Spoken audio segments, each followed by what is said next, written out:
Every morning at 7:30, she stood at the same corner, helping children cross safely. Margaret Torres, 58 years old, with a kind smile, was the neighborhood's beloved crossing guard. That morning she was doing her job as always, until a man stepped out of a black sedan and pulled out his gun. The next 30 seconds would show everyone who this quiet woman really was. While listening to this story, tell me which city you're watching from in the comments. And if you believe stories of real heroes deserve to be heard, don't forget to subscribe to the channel. Every week, we share extraordinary stories of heroes emerging from unexpected places. Riverside Elementary School is a typical elementary school located in Phoenix, Arizona.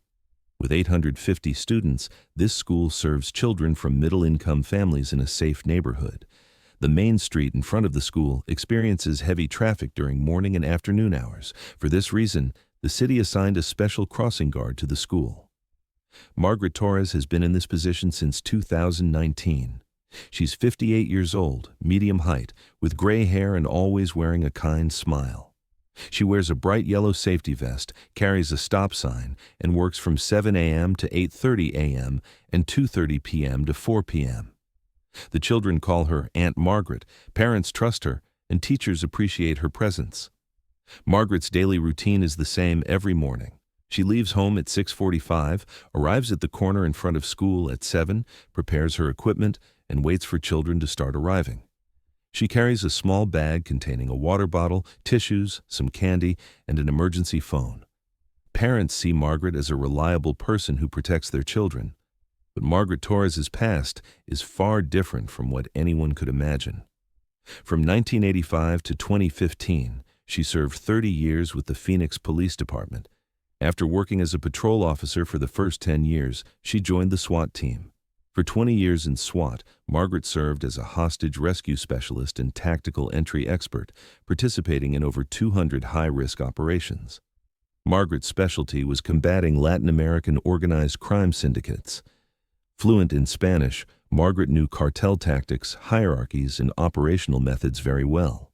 From 1995 to 2010, she participated in joint operations with the DEA, undertaking covert missions on the Mexican border.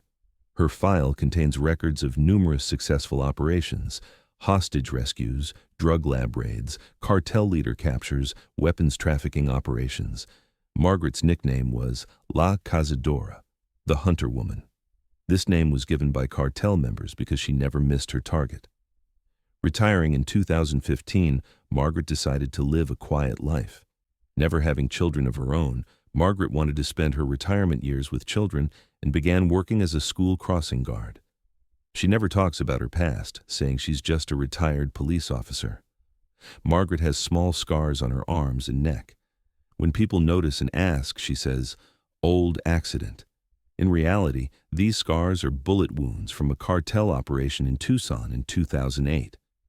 In that operation, she captured the second-in-command of El Diablo Cartel, but was wounded in the firefight.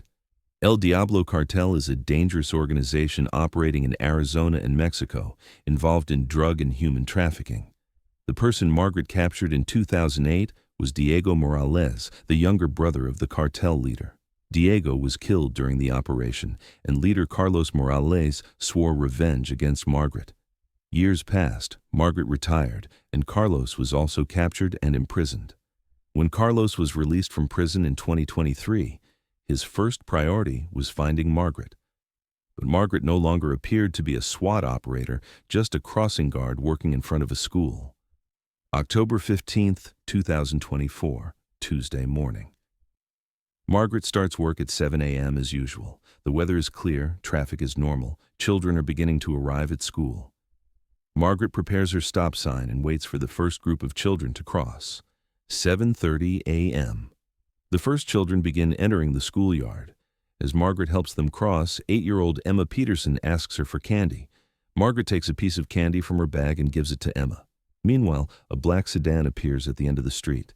Margaret's experienced eyes immediately notice the vehicle. The car is moving slowly, windows aren't tinted, license plate barely visible. Margaret's SWAT training taught her to notice such details, but she doesn't raise alarm yet, just increases her attention. As the sedan approaches the school, Margaret continues helping children cross, but she also watches the vehicle. There are two people in the car, driver and passenger. The passenger keeps watching the school entrance. Margaret knows this isn't normal behavior. 7:35 a.m. The sedan stops in front of the school. Margaret tells the children, "Wait a moment," and focuses on watching the vehicle. Meanwhile, 10-year-old Miguel Santos comes running toward school. Miguel is late and trying to cross quickly. The sedan's passenger door opens. The man who gets out is in his 30s, dressed in black, wearing sunglasses. As Margaret watches the man's movements, she notices a familiar detail. There's a small tattoo on his neck. Eagle and snake figure, the symbol of El Diablo Cartel. Margaret's pulse immediately quickens.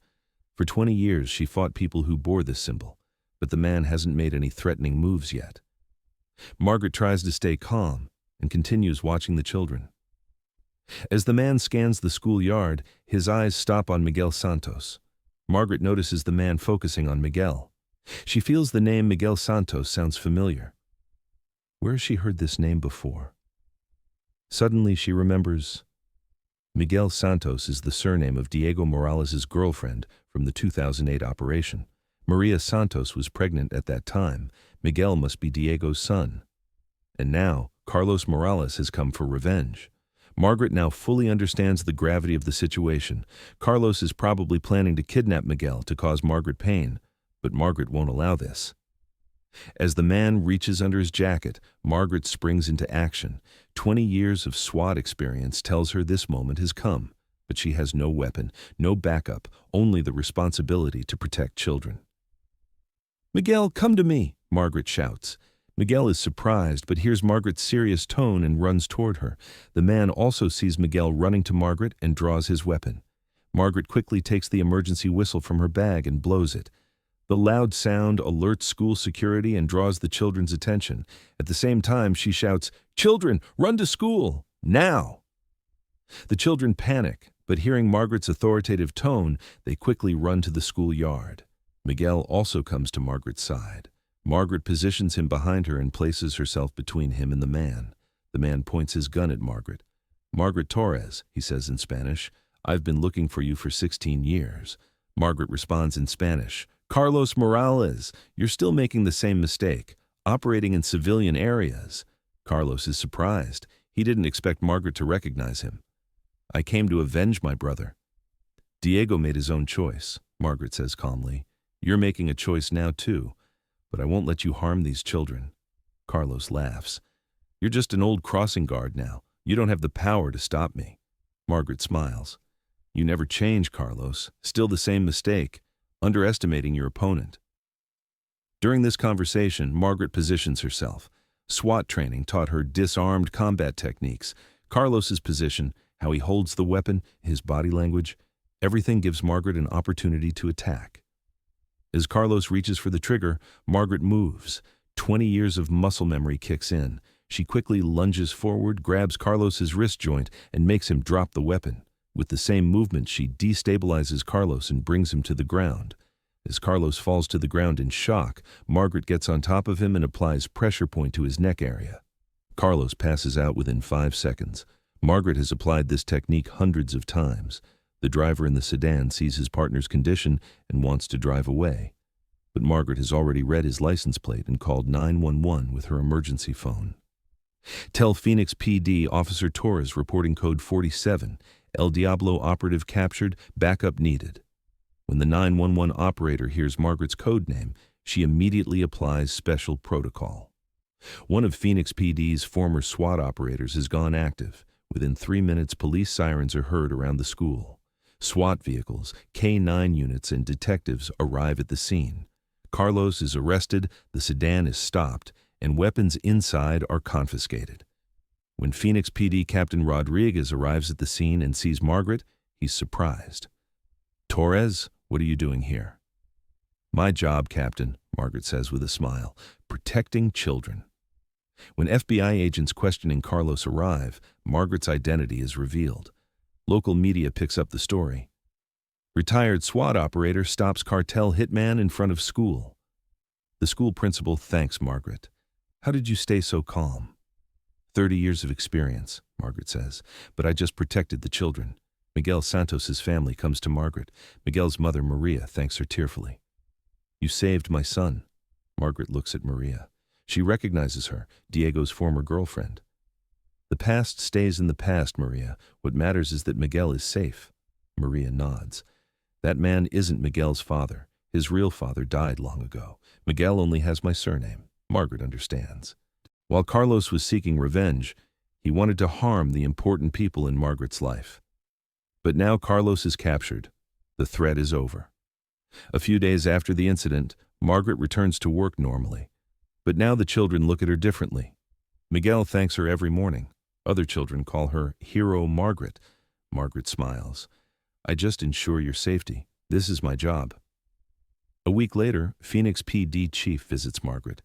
Margaret, would you like to return to the department? As a consultant, Margaret thinks.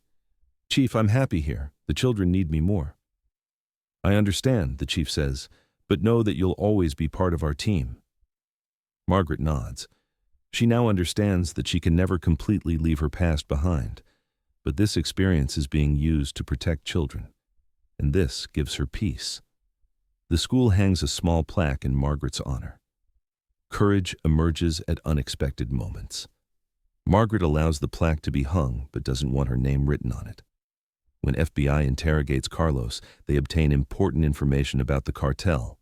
Carlos's capture deals a major blow to El Diablo cartel's activities in Arizona. Margaret's one-day action leads to security operations that will last for years. As Carlos is sent to prison, he looks at Margaret. This isn't over, he says.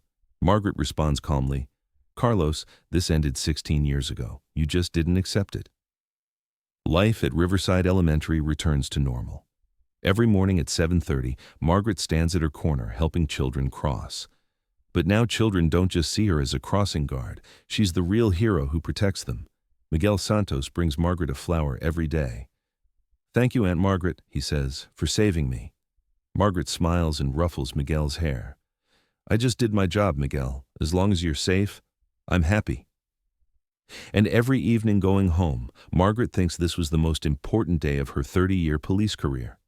Because that day, her past experience was used to protect an innocent child. In Phoenix, at the corner in front of Riverside Elementary, Margaret Torres is at her post every morning. A protector for children, confidence for parents, peace for the school. And if necessary, ready to become La Cazadora again. Because real protectors never retire, they just change their areas of protection. We discover the unforgettable stories of people who appear ordinary but have legendary pasts. Navy SEALs, Special Forces operators, Delta Force commandos, bomb disposal experts. They're living among us now, but no one knows their true identities. Share your experiences in the comments. Tell us which city you're watching from. If you know a silent hero like this, share their story with us. These stories represent values we must all keep alive together. Subscribe and turn on notifications. Every week, let's meet with new stories that will exceed your expectations.